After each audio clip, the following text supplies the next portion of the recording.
Welcome to the Tourism Hub podcast, a podcast devoted to you and your excellence, providing inspiration and education for the entrepreneurs, experience makers, and excellence seekers of our industry to take your tourism business and career to a whole new level. And I am your host, Despina Karatius.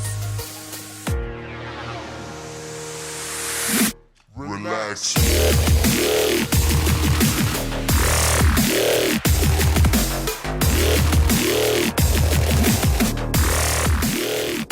Well, hello everyone and welcome to Tourism Hub. My name is Despina Karatius. I will be your host, and with me today I have a very, very special guest. Her name is Jo Surkitt, and Jo is what you would call a wonderful combination of wellness and experience-making goodness. What I love about Jo, she really walks the wellness walk, and like I said, she's got a wealth of tourism experience behind her in what she now runs in her new business, Revitalize Lifestyle. Welcome, Jo. Thank you so much for joining me on the podcast. Hi, Despina. Lovely to be here and lovely to have a chat with you. Yes, Jo, tell me about your journey thus far. It's such a interesting and beautiful one. So your big why, I guess, the purpose of starting Revitalize Lifestyle. Tell me about how you got to be here from a very, busy travel agency lifestyle. Yeah, so I started quite young working in the travel industry, and I worked for STA Travel for many years, and I was managing several of their large branches at the time.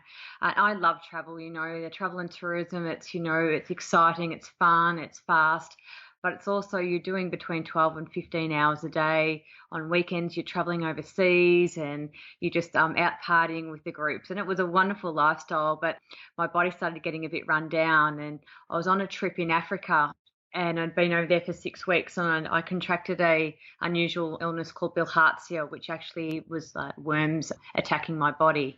So that sort of crashed my system. And when I come back to work, I literally, my whole body crashed, and I sort of led into quite a severe chronic fatigue syndrome and fibromyalgia.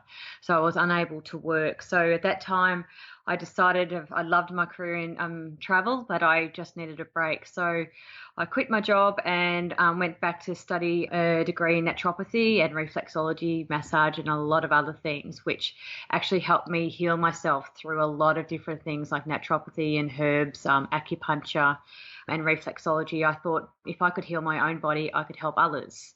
So that sort of led me onto the wellness sort of area after I sort of worked at that stage in travel. But I have integrated since then, which we'll go into later, of how I work still in the tourism industry as well as the wellness industry. Fantastic. Now, is that something heading down the path of natural remedies? Is that had you exhausted a lot of traditional methods and medicine, or was that something you just knew you wanted to stay clear of?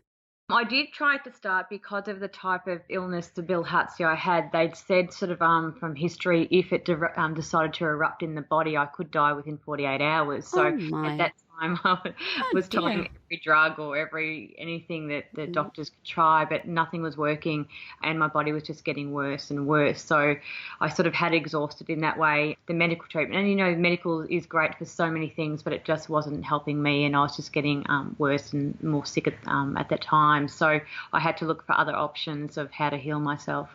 Oh, good for you. And now you've had your business Revitalize Lifestyle since 2002. So you've been in this industry now in wellness, and like I said, we'll talk about the experiences that you offer your clients. And speaking of your clients, who do you mostly cater for? So it's pretty much that everyone and anyone, but I do a range of things. So I work a lot in corporate companies and working with how to create positive change and the positive psychology, emotional intelligence, along with the wellness.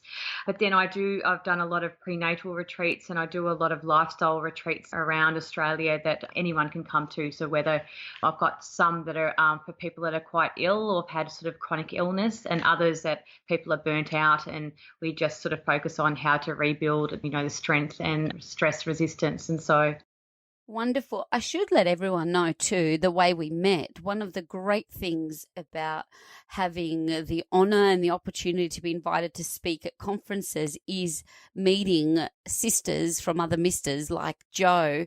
So Jo, I watched you in action, and she captivated the room with these brain exercises, just simple little things that I still do, and I've do it with my kids.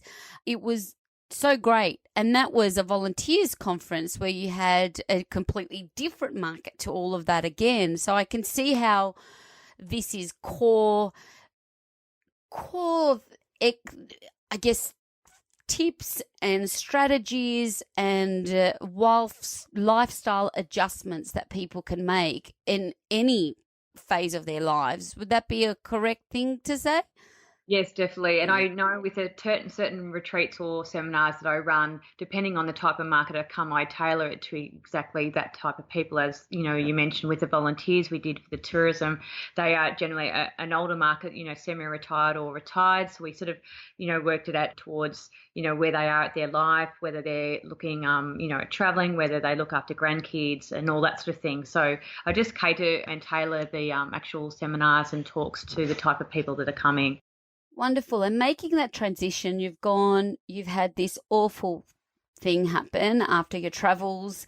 You've gone and studied to heal yourself, and then making the transition that this has helped me so much. I want to spend my time educating and sharing this with as many people as I can, and starting your own business. So back in 2002, what were some of your most challenging times in starting your business? So actually starting out, what did you find was something that you can share with us? Yeah, so at the time I set up a business with 3 other business partners in Melbourne, and we ran a large college and clinic. We had 15 practitioners working for us, and a college where we did sort of diploma courses. So it was quite a big business, and my part of the business was the corporate wellness. So I'd go into corporate companies and run a wellbeing program for the corporate sector, and it was very young at that stage. A lot of corporate companies really needed it, but they were new to it. So it was actually a good time to get into that, because we were one of the first in Melbourne to actually really get into that.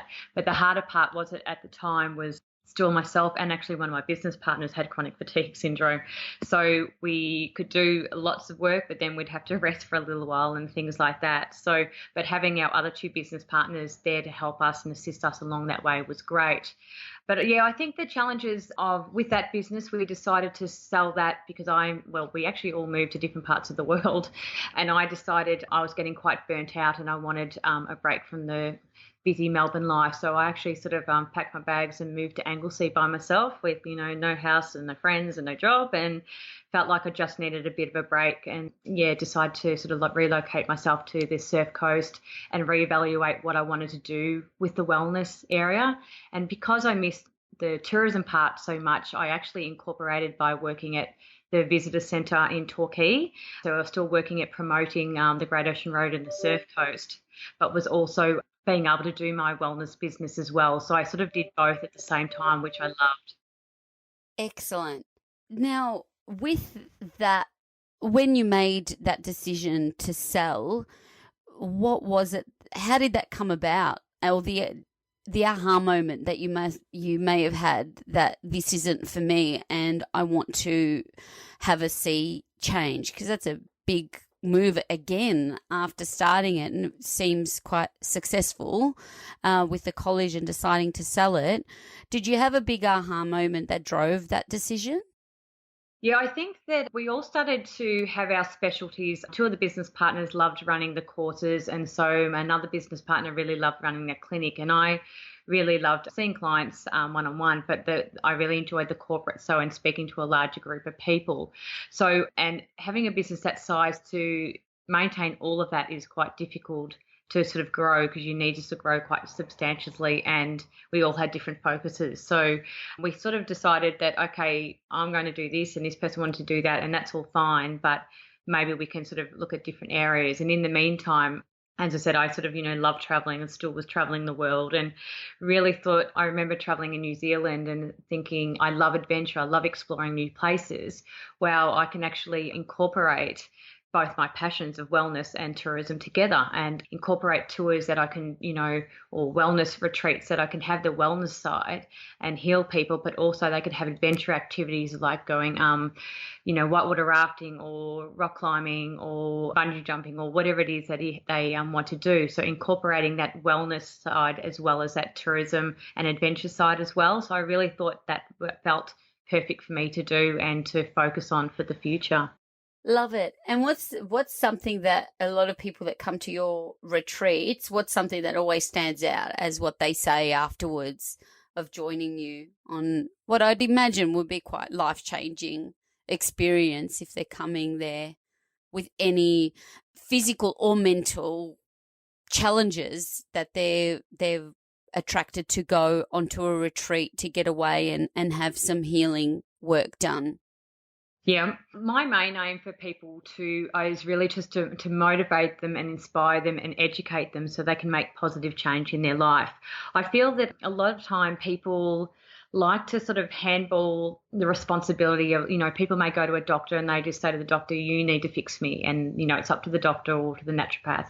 But what I want people is to, allow themselves to know that they can heal themselves and take that responsibility back. So I can show them the tools, the techniques, the activities, and all the wisdom that I have. So then they can go home and enable that they have the power to heal themselves.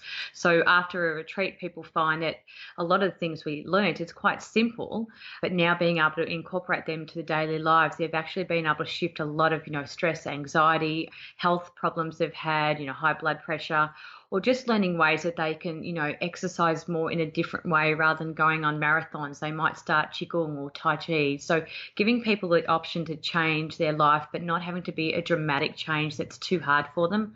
We don't want to make things hard for people to change in their normal life because we are so busy. We've got so many commitments with work and family. We want to make things as simple as possible.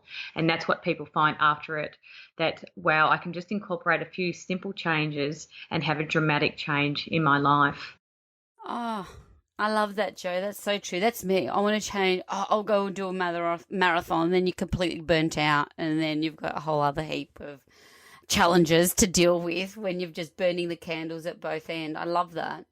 So today, what is the main thing that gets you really pumped and out of bed in your business today? So I feel that I just on a daily basis, I love being able to help people, as I was saying, with making simple but powerful changes in their life. And not just necessarily like if I'm working with people in their workplace, but how then they can incorporate that on another level at home with their families and friends, but also see how they can change the way they think. A lot of the time we do sit in that, the negative mindset. Apparently, unfortunately, our brain is programmed to think in the negative, and it's a lot of the time hard for us to change it into the positive. And for an example, if someone says to you, Despina, I love that dress you're wearing, you're like, oh, thanks, that's great. But you sort of forget about that, compliment very quickly. Whereas if someone said to you, I really hate that hairdo you've got, why did you do that? Then you'll remember that for the next 5 weeks of why did that person say that?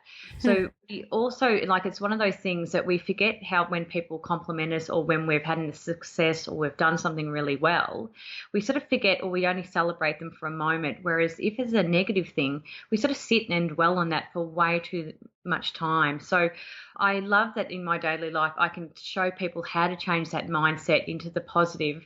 So we then don't actually automatically go to that negative and think of the good things that are going on in our life. A quick other example is if we have 8 parts of our life, we say, work, home, health, holidays, and that sort of thing. And there might be one part of that that's pretty crappy at the moment. It could be at work they're going through redundancies and everything's pretty crap. Whereas we focus on that. But if we look at the other 7 parts of our life, we've really good health, our family are thriving, we've got 2 holidays planned, and everything else is really good. That's 7 parts of our life, but we focus on just that one part and sort of don't realize that, hey, 70% of our life is actually really awesome. And it's only that small bit at the moment that we're finding challenges. So I love doing that on a daily basis, of showing people the bigger picture rather than just focusing on that small part that a lot of people just focus on. Oh, focus goes where focus grows. Hey, that is so true. We do tend to focus on that, and if there is a compliment, then we'll question it. Oh, really? You think so? Like it's hard to even say thank you sometimes when you receive a compliment. So when we look at, I guess when you were starting out, if anyone's listening and they're thinking of starting a business or want to change their career or change, sell their business, I guess in the beginning, what was holding you back to start? It was interesting because I was so passionate about wellness and also the tourism. Maybe I'm just a bit crazy, but I had the courage and I just went forward and just opened my business and I just started scheduling retreats. And I think because I was passionate about what I wanted to do, like the retreats were just filling and I just felt that was, it was just working. It was in flow.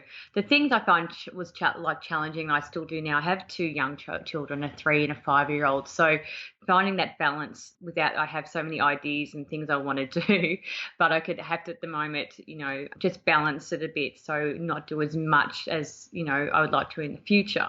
So, but I think if you have the passion, you feel like that you can create something fantastic, you just want to, try something new, I say just go for it. I mean, of course, you've got to evaluate, costs and, leaving a paid, secure job to doing something of your own. But again, life's always a gamble and, maybe you can start doing it on a part-time basis, which I had done at the start as well, is, just sort of set up something on a part-time basis while you're doing your other job. And then once it slowly grows, you might think, okay, now I can let go of the other job. And also doing some research as well. I mean, I'd looked into a lot of the research, and even though I felt it was working because I was getting the people on my retreats and coming to my clinic, I also did the research about the global wellness tourism and saw that the revenue had grown like that was $495 billion in 2013, and within 2 years it had gone up 14%. So people really wanted wellness tourism. They really wanted to create a healthy lifestyle. And like these days when people go on holidays, some people just want to still go and lay on the beach, and that's fantastic, or they just want to go to Gold Coast and theme parks, and it's all fantastic. But some people are looking for adventure, like going on a mountain bike ride in Italy, or they're wanting to do a cooking class in France, or they're wanting to do a textile class in Peru. So people are looking at incorporating their wellness in their travel these days. Define wellness tourism specifically. Wellness tourism, is that exclusive to going on a retreat? No, so definitely it also includes all those sort of active and adventure courses and tours as well. So it also sort of incorporate if you go on a food adventure in Italy and things like that, they incorporate that. But it also, which is not my area, but they also include, how big, plastic surgery or dental work over in Vietnam or Thailand or Bali is becoming as well. So they include that as well. But I think a lot of the market is also the wellness or the spa retreats. So, all the lovely spa resorts they have in Australia and in Bali and Thailand and over in Europe. So the spa resort part has brought up that expenditure a lot as well, because everyone really wants to go and somewhere they can have a massage and a facial and have some yoga and have some walks and things like that. It's interesting, isn't it, that you think of yoga retreats and meditation retreats, and there is a stronger awareness of going overseas to do that. I don't know whether it's just me, but I think there's definitely a huge gap in our broader as a destination, Australia, or even in where we both are in Victoria. There's definitely a big gap there. Oh, yes, I agree. Opportunity. Oh, yes, and I think that's where I also found, I know there's still like there's a lot up in Queens, or not a lot, but there's a fair few in Queensland because of the warmer weather. But I also wanted to make it access for people that necessarily don't have time to fly or don't like flying, or they just want to get away for a 3-day retreat, on the weekend. And, Victoria is such a beautiful place. We have so much to offer, and especially down where I live, down on the Great Ocean Road. I love being able to incorporate that wellness there, but also, we have lots of, we have zip lining and, rock climbing, and we have the 12 Apostles. And, I love incorporating those beautiful places because, Victoria's gorgeous. So even though we don't have the warmer weather all year round, there are so many other bonuses to come and do a retreat in Victoria because we have so many other beautiful things we can offer people. Couldn't agree more. Jo, what's the best advice you've ever received in business or life or in your wellness journey thus far? I feel that, of course, there's been so many great things, but I find when I worked in the travel industry earlier on and being quite young, I was quite stressed a lot. It was a very stressful job. And as I said, probably working 15 hours a day didn't help. But over time, I've realized, that the stress of I was worrying so much, about what's happened in the past and things that we can't change. And then I was all anxious about what could happen in the future. And I'd been told by, a few of my mentors and teachers about if we know we can't change the past. So even if something bad's happened, we can say, okay, that was really crap. And let's learn from that. And if something in the future, we can't change. So, and they say 99% of the time we worry about things in the future that are never going to happen. So I found from my mentors is just really being in the moment more, not worrying about the future, not being concerned about the past as much, and just really focusing on the now. And we can get so much more done. We can be more focused. We're not wasting our energy on things that are not worth worrying about. And one of my big things is, if we keep worrying, I feel in the wellness industry, or my school of thought, when we actually worry about things, it creates a physical issue in our body. So, sometimes if people worry a lot, they might have stomach aches, they might get heart palpitations, they may have bad digestion. And the worst thing I see with my clients is when their emotions have manifested into the physical form in their body. So I find from what I've learned in the past that we need to try to get that mind to stop stressing about a lot of things, because otherwise we're going to have a lot of major illnesses in the future because our emotions have, manifested into a physical problem in our body. And as a daily ritual or a personal habit that you have that contributes to you staying in that present awareness to enjoy the now and not be affected by past or yesterday's events or worrying about the future? What's a personal habit that you have that contributes to your success of staying present? Yeah, I do a couple of things. One thing in the morning, when I have a shower, that used to be my thinking time, and I used to have 10,000 thoughts going through my head. And I really concentrate in the shower now when I'm actually just washing my hair with a shampoo, feeling it on my fingers and in my hair. So really coming back to that present moment of what I'm doing now. And I'm finding when I'm actually bringing myself back to the present moment, I'll actually just get those important things that I need to do during the day rather than the 10,000 things that I need to do or worried what I didn't do yesterday. The other one important thing is I find with eating, when I'm eating a meal, and this doesn't happen all the time, but when I'm more mindful of eating, I find that, your body can digest the food more. So your body is actually really being focused on digesting the food. So it allows my mind to just rest and concentrate on the taste of the strawberries or the granola.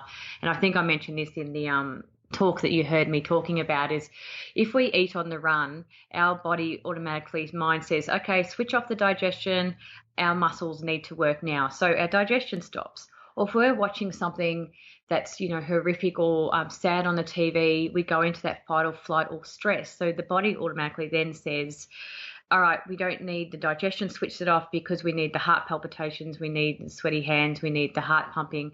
So again, that's why a lot of people have problems, digestion or reflux or pain, because we're actually not concentrating on the food and allowing digestion to happen. We're worrying and thinking about other things. So I find my daily routine, if I can concentrate on eating just my brekkie and just having a shower without other thoughts coming in, that sets me up for the day. That's a really important one. If we're all so busy eating on the run, like just take that time out to enjoy your meal, and it'll also give you that headspace clarity. We get the headspace, but we also get the nourishment of the food, and the nutrients can be absorbed properly. So we do then have a better brain capacity because we can use the food properly in our body. So it allows us to be more focused. We can concentrate better. Our memories are improved.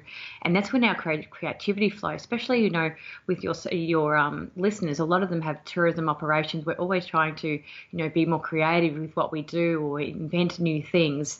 So if we, have a clear, focused mind, those ideas will just start flowing. Love it. And internet resource that is your go-to that helps you with your day-to-day progress or your productivity? Do you have any digi tools that you could share with us that help you with your flow? So recently I've started using sort of OneNote, having everything in one spot, just because my business has so many different aspects to it. I found before, I'd have a notebook for this and a meeting book for this and a diary for this, and I felt that was being unproductive. I was finding I was a bit scattered all over the place. So I find with the OneNote now through Microsoft, I can have everything in the same spot. And also with a personal organizer, I have everything in one spot rather than 3 notebooks and my laptop and a computer and a diary and all that sort of thing. So I find that's really good. And there's a lot of different ones like that as well. And the other one I use a lot is Canva. For when I'm doing my Instagram posts or, Facebook posts and things like that, I find that's very simple to use. I'm all about being simple, easy, but having, something that's really good and can be, shows great pictures and images as well. Love Canva, Canva. I'll add that in our little notes when we publish this episode. Love it. OneNote, I haven't explored or heard about before. OneNote. So that's a Microsoft product. Yeah, I think it's quite new. I've just had a new laptop recently, and it's one of the new programs. So it actually incorporates OneNote. Will incorporate, your Word, your Publisher, your Excel, and all your notes sort of in one spot. So you can have it then on your phone, or you can have it on your laptop or your tablet. So you can access your notes also from whatever device you're using. Wherever you are. That's right. Nice one. Okay, so as we go through our little excellence round now, a book that you would recommend to tourism hubbers and why? So, as you know, there's some awesome books out there. Yeah. One I've come across recently is called Linchpin by Seth Godin. So Chpin. Yeah. Have you read that one? Or yes, I have. Yeah. Good one. I just love, especially the fact of, being in the tourism area, we really always, need to be finding new ways to, invent and reinvent our products so we can still continually be the best. And Seth talks about how we can, become indispensable in our job, whether you work for someone else or whether it's your own business and you want your product to continually to be the best or continually to, progress in the future. So it talks about, loving what you do and being passionate about what you do, but how you can invent or reinvent new ideas for your business, how you can connect with others, how you deal with your emotions and how you relate to other people's emotions, and just how you can, be courageous to just go out there and just make yourself indispensable. So companies feel like they want to keep you. And I talk a lot about that in a lot of my sessions, especially emotional intelligence, about, there's great leaders and and managers out there that are very good with their expertise. They're, probably the best in their field.